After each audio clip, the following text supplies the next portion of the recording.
You're my memory number one. 1964, the year country music broke everyone's heart. A plane went down that summer. It changed everything. 10 songs came out of that year. Songs about love that died and doors that closed for good. You think you know sad country music, but you haven't heard these 10. Once a day, every day, all day long. One song became a woman's whole career in 3 minutes. Another was about a wedding ring.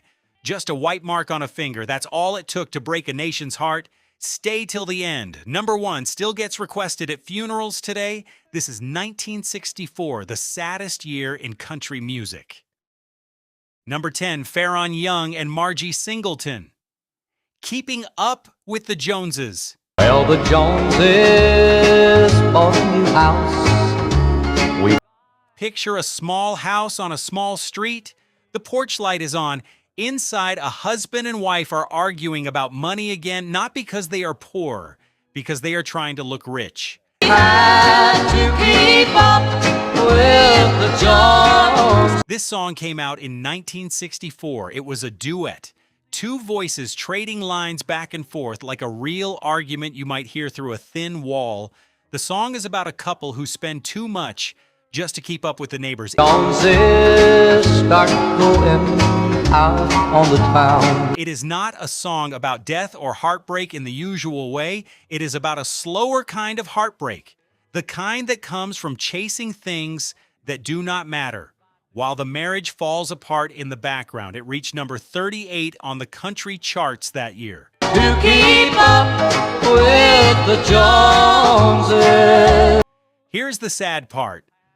A lot of listeners at the time laughed at this song.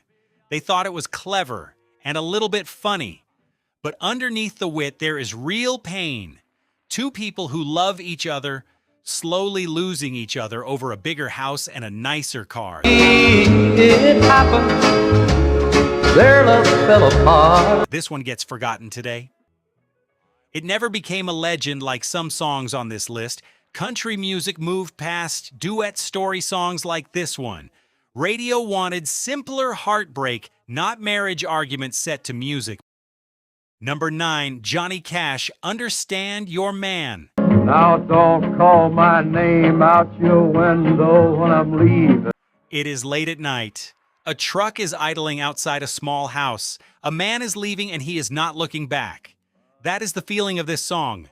Johnny Cash released it on Columbia Records in 1964. It hit number 1 on the country chart. I'll be gone, like I said. The lyrics are plain and hard. He tells her he is leaving. He tells her not to follow him. He tells her flat out that he does not owe her an explanation. Give me that old familiar crying cousin moan. At the time, Cash's own life was falling apart behind the scenes. His first marriage was breaking down. Friends and family have said for years that this song came from a very real, very personal place. It was not just a character in a story, it was close to the truth.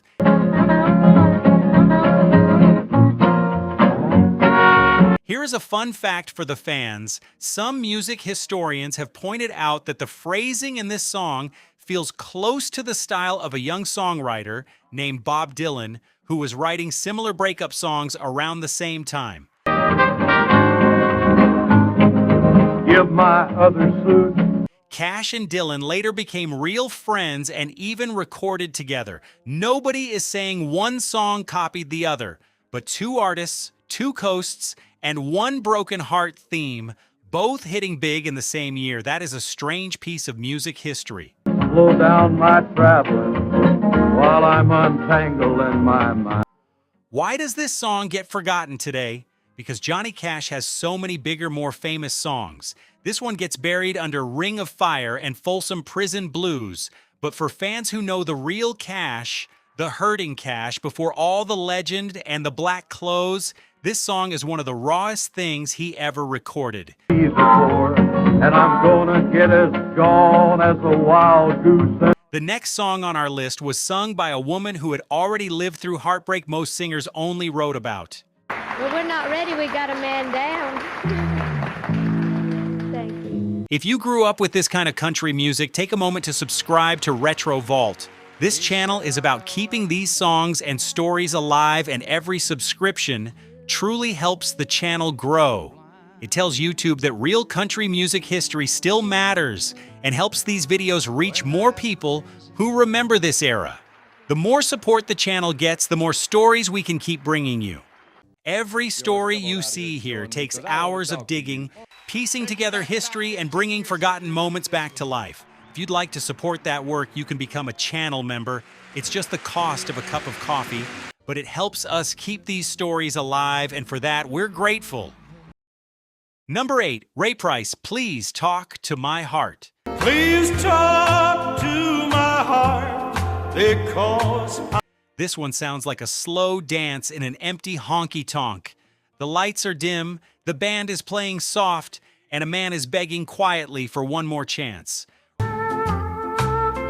and don't be afraid. Ray Price recorded this for Columbia Records. It became a #1 hit on Canada's country chart in October of 1964. Price was already known for a smooth, shuffling beat that other singers copied for years. Need you. Please. This song used that same gentle rhythm but slowed the heartbreak down until it almost hurt to listen. The words are not angry. That is what makes this one different. It is not a song about walking out. It is a song about staying and begging and hoping the other person's heart will listen even if their mind has already left. Give me will do. Here's something most fans do not know. Ray Price helped build the sound that almost every sad country ballad after him would borrow from.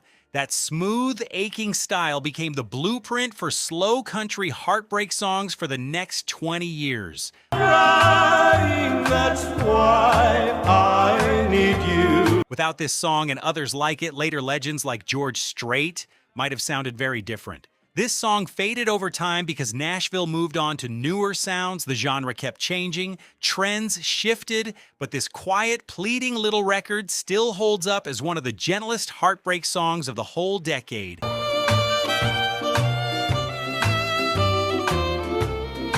The next song was about something so small, so simple that it destroyed people every time they heard it. Number 7, Kitty Wells, This White Circle on My Finger.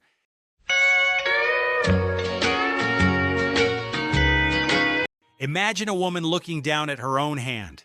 The ring is gone, but the mark it left behind is still there. A pale little circle of skin right where a promise used to be.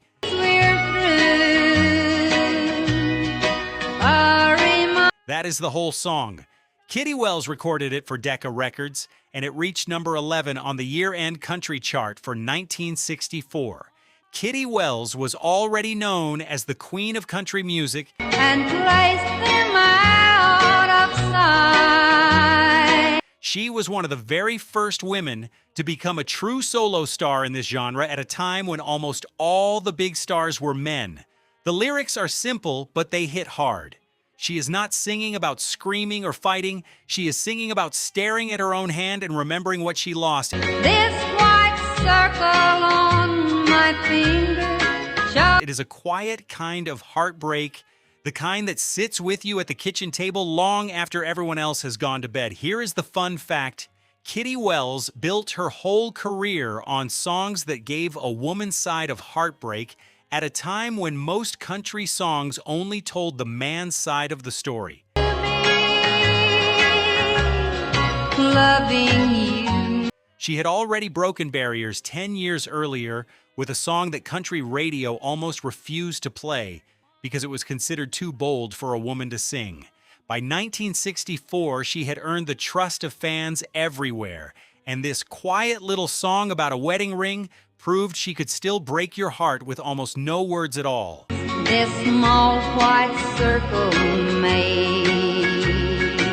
This one gets forgotten today because the title sounds so small, a white circle. It does not sound dramatic, but once you hear the story behind it, you will never forget it.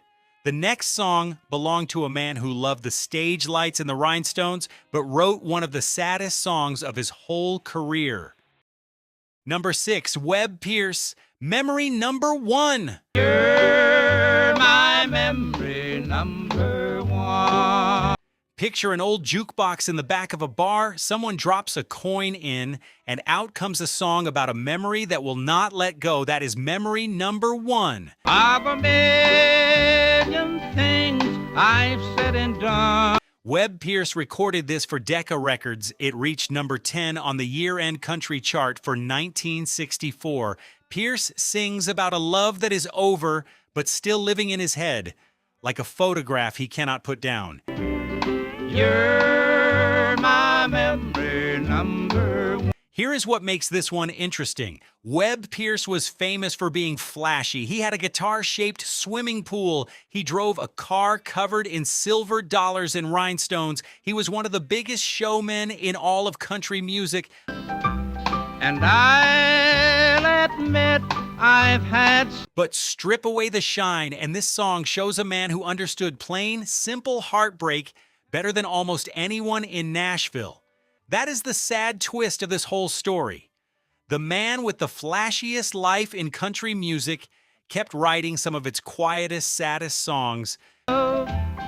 You're my memory number. Fans loved the shine, but it was songs like this one that kept him on the charts year after year. This song faded from memory because Pierce himself became more famous for his lifestyle than for songs like this. People remember the rhinestone car. They forget the broken heart underneath it. And I guess that's what this fool has gone and. The next song on our list was about something every driver on a lonely highway has felt at least once.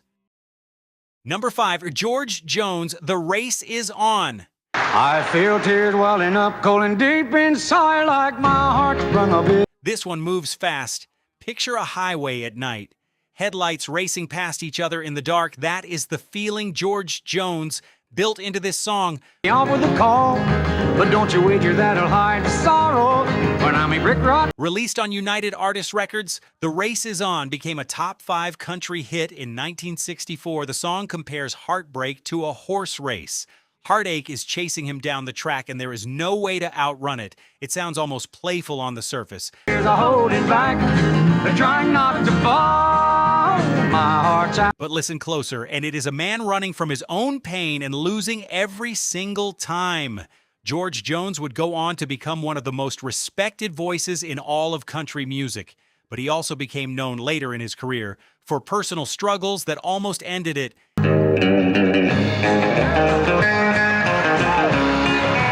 He missed shows so often that fans started calling him No Show Jones.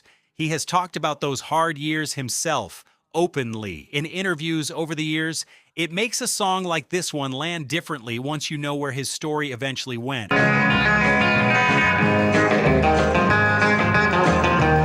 A man singing about running from heartache who spent years of his real life doing exactly that. This song still gets played today more than some others on this list, but most casual fans do not know the full weight behind it. They hear a clever line about a horse race. They do not always hear the man underneath it. Each morning and finding that you're gone from me. Aching in vain. The next song came from a brother who kept singing after the duo that made him famous had already come apart. Number 4, Charlie Louvin, I Don't Love You Anymore. I don't love you anymore. Not the This is the sound of a door closing for good. No yelling, no begging, just 5 words said flat and final. I Don't Love You Anymore. Charlie Louvin recorded this for Capitol Records. I don't cry and walk the floor. I don't love you. It reached number 5 on the year-end country chart in 1964. After peaking at number 4, Charlie had spent years singing beautiful, close harmony with his brother Ira as the Louvin brothers. But by the time this song came out, that partnership had become difficult. I don't love you anymore, or I've got no more love. The two brothers had personal conflicts that made it hard to keep working together, and Charlie was building a solo career on his own. There is something painful about hearing a song this cold and this final from a man whose whole career had been built on close, warm harmony with his own family. I keep saying oh and oh. It almost feels like the song is not just about a romance ending. It feels like it carries the weight of everything else that was ending in his life at that same time. Here is a detail fans do not always know. Ira Louvin passed away in a car accident the following year in 1965.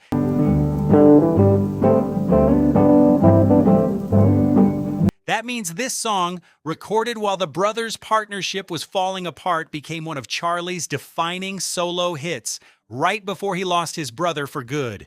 It is hard not to hear it differently once you know that. This song gets overshadowed today by the legendary Louvin Brothers catalog. Called you mine, but another came and thrilled. Fans remember the harmony. They forget that Charlie kept singing alone through some of the hardest years of his life. The next song made a 23-year-old singer famous almost overnight, and it happened because of just 3 simple minutes of heartbreak. Number 3, Connie Smith, Once a Day. Once a day, every day, all day. A young woman stands at a microphone for the very first time. Nobody in the room knows this song is about to change her whole life. That is the true story behind Once a Day. Forget you, or I thought then I knew. This was Connie Smith's debut single. Released on RCA Victor, it became the longest-running #1 hit by a solo female artist in country music history, a record that stood until 2012. Till now, I'm down to hurt once a day. Connie Smith was only 23 years old, discovered at a small talent contest before this song made her a star almost overnight. The words are simple, but they cut deep. She says she only thinks about her ex once a day, every day, all day long. The night, from dusk till dawn. It sounds almost like a joke at first. Then it lands, and you realize the joke is the whole heartbreak. Once a day is not a small amount of missing someone. It is a constant. Here is the human part of this story. Before this song, Connie Smith was just a young woman from a small town singing at local shows for fun. A day, every day, all day long. She has said in interviews that she never expected any of this to happen so fast. One song, one performance, and her entire life changed direction in a matter of months. So glad that I'm not like a girl. I knew what. This song still gets remembered by real country fans, but casual listeners often do not know the full record it set or how young Connie Smith really was when she recorded something this emotionally heavy. She sat around and cried her life away. The next 2 songs both belong to the same man, and by the time you hear his story, you will understand why this list could not end any other way. Number 2, Jim Reeves, I Guess I'm Crazy. I guess I'm crazy. On July 31st, 1964, a small plane went down outside Nashville. Jim Reeves was on board. He did not survive. He was only 40 years old. I Guess I'm Crazy became a #1 hit that same year, released on RCA Victor. Many ways that I won't do. It became the very first of what would end up being 6 posthumous #1 hits for Jim Reeves. 6 chart-topping songs released after he was already gone. Now here comes the part of this story we promised to tell you at the very beginning. I guess I'm crazy. After Jim Reeves died, his widow, Mary Reeves, worked closely with RCA Records to keep finding unreleased recordings in the vault. Over the following years, engineers and producers took his old vocal tracks and built brand new music around them. Don't dare let you go. Some songs got new strings and orchestration added years later. Other recordings were even turned into full duets, pairing Jim Reeves' original vocal with a living singer using studio technology to make it sound like they had recorded together in the same room even though they never had. I don't care if it's so. In interviews over the years, it has been said that fans were divided on this. Some people say these overdubbed songs kept Jim Reeves's voice alive for a whole new generation and gave his widow a way to honor his legacy. that I'm a fool. Others have said it felt strange, even uncomfortable, to keep building new hits out of a man who was no longer alive to say yes or no to any of it. There are different versions of how comfortable people in Nashville really were with the practice, but there is no argument about the results. I don't dare. Jim Reeves kept landing on the charts for years after his death, something almost no other artist in country music history can claim. That controversy did not destroy his legacy. If anything, it made him even more legendary, a voice that would not stop even after the man himself was gone. I don't care. And it says something powerful and a little bit haunting about country music. This genre has never been afraid to sit with grief, and sometimes it does not know how to let go of it either. And that brings us to the final song on this list, the one many fans still consider the most heartbreaking country recording of the entire year. Well, we're not ready. We got a man down. Thank you. If you grew up with this kind of country music, take a moment to subscribe to Retro Vault. This channel is about keeping these songs and stories alive, and every subscription truly helps the channel grow.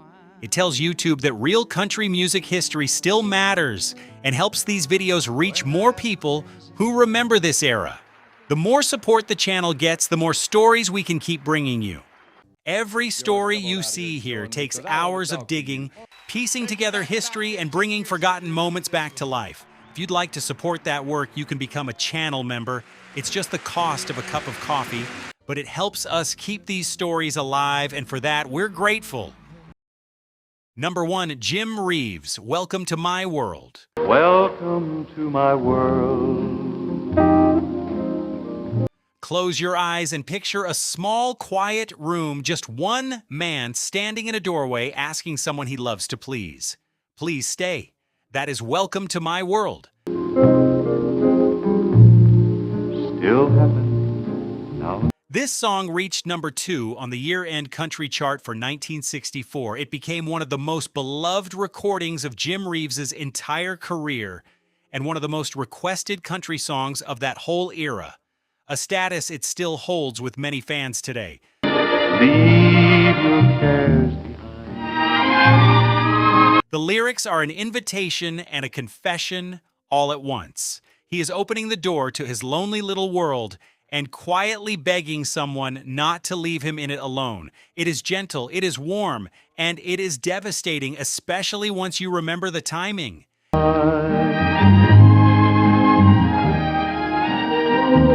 Jim Reeves recorded songs like this one not long before the plane crash that ended his life that same July.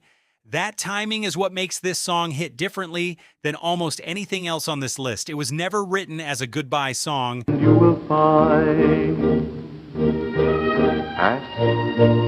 But because of what happened just months later, it became one. Fans who play this song today often say they cannot help but think about the man singing it, and the fact that his own world went quiet far too soon. I'll be waiting. This is why Welcome to My World still gets played at funerals, at anniversaries, and at quiet moments when people need a song to hold their grief for them. It has outlived its own era by more than 60 years.